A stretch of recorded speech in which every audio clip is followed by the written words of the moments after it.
Aztecs 7-1. They get set for Nevada upcoming this weekend. 4 games left to play for the Aztecs coming off of their second bye week. And also San Diego State, who were idle this weekend. They climb the polls, number 24 in both of them. Joining us now, Rocky Long. Rocky, how surprised are you? You not only climb, you climb in both. Well, maybe if we don't play this week, too, we'll climb up some more. So, yeah, I don't know how that works. Except I'm sure there's a couple teams that were ranked ahead of us that had losing games. So be it. I mean, we've got 4 games to go. We got 3 that are conference games, and all of them matter to who's going to win the Western Division of this. And so they're all very, very important. We'll see how we do. Coach, you told us last week you were going to give the guys a little time to kind of literally get off their feet and just rest as you head into the home stretch. What did you do? How much film did you watch of the 4 remaining teams, or was it all Nevada? No, we watched Fresno, too, because it goes Nevada and then Fresno State. So we broke down Fresno State a little bit. We haven't broke down their game against Hawaii where they came back and won that game. But, we had recruits in this weekend. I think we had 9 recruits and families in this weekend. So we were pretty busy. Now, our players got Friday, Saturday, and Sunday off. So hopefully they'll come back with the right attitude today. We have Aztecs football tickets. We have a pair of tickets to give away for this upcoming game, 7:30 kickoff Saturday night. You'll hear it right here on Xtra 1360. We'll be giving those away within the next 10 minutes. So be listening for your chance to win. Rocky, how are you feeling about the Mountain West Conference, who you have left on your schedule, and how it's going to play out? You've kind of played yourself into the place that you want to be, right? You can decide your own fate. That's exactly right. In fact, we told the players last week that if we just win, they can't catch us. And that sounds simple, but there's some guys, that we're getting ready to play that have a chance to win the Western Division too. Fresno still has a chance. Hawaii still has a chance. And then Nevada right now is 5-4. So if they win one more game, they're bowl eligible. So we're going to get 3 very motivated teams to play the last 3 conference games before we end the season with BYU. And so it's exciting. It's good to be in the spot we're in. Now we just got to do the good things to make it happen. Coach, you had told us before the season began that I'm not going to say you were worried, but you had concerns about the youth in your defensive front. Is that the most improved part of your football team this year, or is there another?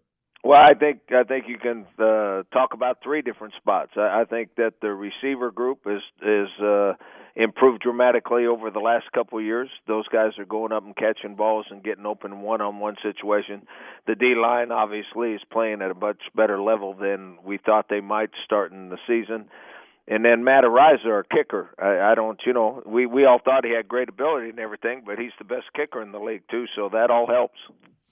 Rocky, what do you kind of put your finger on for your inconsistency offensively, especially coming off of the UNLV game? I think we're inconsistent in the offensive line. We don't play well all the time. We play well in parts of the game, and we play well for maybe a half or so, but we're inconsistent in the offensive line. And for us to win the conference championship, number one, to win the Western Division, we got to play better in the offensive line. They've been told that. They know it. Whether they can get it done or not, we'll find out. Rocky, is that just assignment-based, or is it, for those of us who've never played offensive line in college, is it just you're not carrying out your blocks long enough, you're not sustaining blocks long enough? Is it that simple? Yeah, it's that simple. In our case, it's not assignment-based. I mean, they're getting on the right people, and we're double-teaming and chipping and locking down and pulling and all those sort of things. We're just not maintaining blocks long enough to give our offensive running backs or our quarterbacks a chance to see the seam and get up in there. We're also not protecting the quarterback as well as we should. We do at times. We're just so inconsistent, it makes the offense inconsistent. The Aztecs find themselves 7-1 after their second bye week. They got Nevada upcoming this weekend at Sdsu Stadium. We'll be giving tickets away to that game coming up in just minutes. Rocky along with us now. Rocky, what do you make of this Nevada team? Well, they had a game where they won, and I think they're very, very talented. They throw the ball and catch the ball well. I mean, that's their whole deal. They're one of those teams that are 4 wide receivers almost every snap. They're going to throw it, and they get in short yardage. They might get into some 3 and 4 tight end sets, but most of the time they got 4 wide receivers out there, and if you put enough guys in the box, they're going to throw it. If not, they're going to try to run it. and they moved the ball well. Now they had a win last week, and that puts them at 5-4. So they're going to be motivated because if they win one more, they're in a bowl game.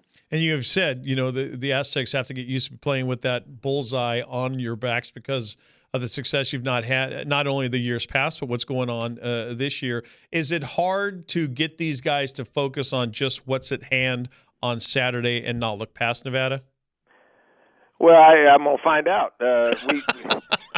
We think we made our point with the UNLV game. We think we made our point, but you never know for sure until you actually play. I hope our guys are mature enough to realize that every game here on in depends on we're going to be in the championship game or not, and that's our number one goal. So hopefully they do.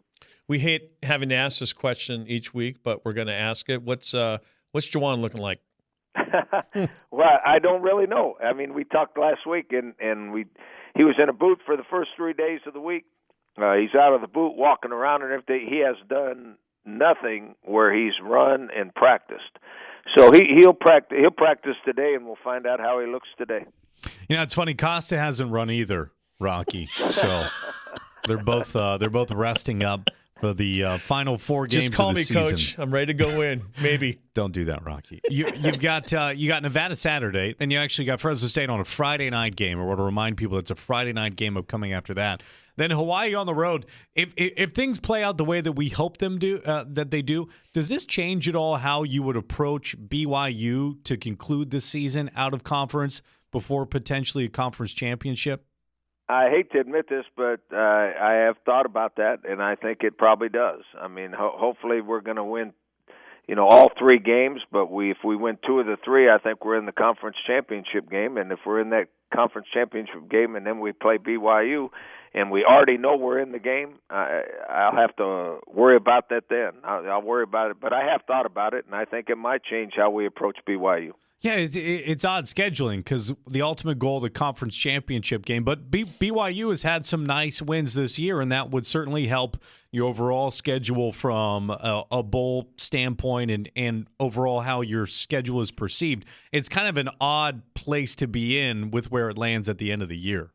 Well, that's the way it is with BYU. I have a personal feeling about that. BYU, if it wasn't for the Mountain West Conference scheduling them, they couldn't get a schedule put together. And I don't necessarily agree with that, but that's the way it is. I think we just should never schedule them and let them go find their own games to play, or maybe they'll come back to the conference because I think they'd be a big plus to our conference.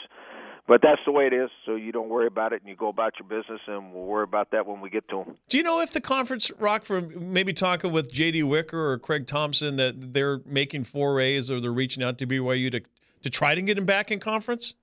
I don't think they are. I don't think they're working on it, but I think if BYU made the first move, I think that our league would be very interested because they have a national audience, they have a great program. Mm-hmm. All those things would add to our conference, but they went out on their own because they thought they would be better on their own, making more money and all that, and we're just helping them out by scheduling them. It's disappointing, too, because I remember Aztecs basketball maybe a year or so ago. I mean, this is one of your biggest rivalries, right? I mean, Aztecs fans really, really, really don't like BYU, and it makes it fun. I mean, that's kind of the environment you're chasing.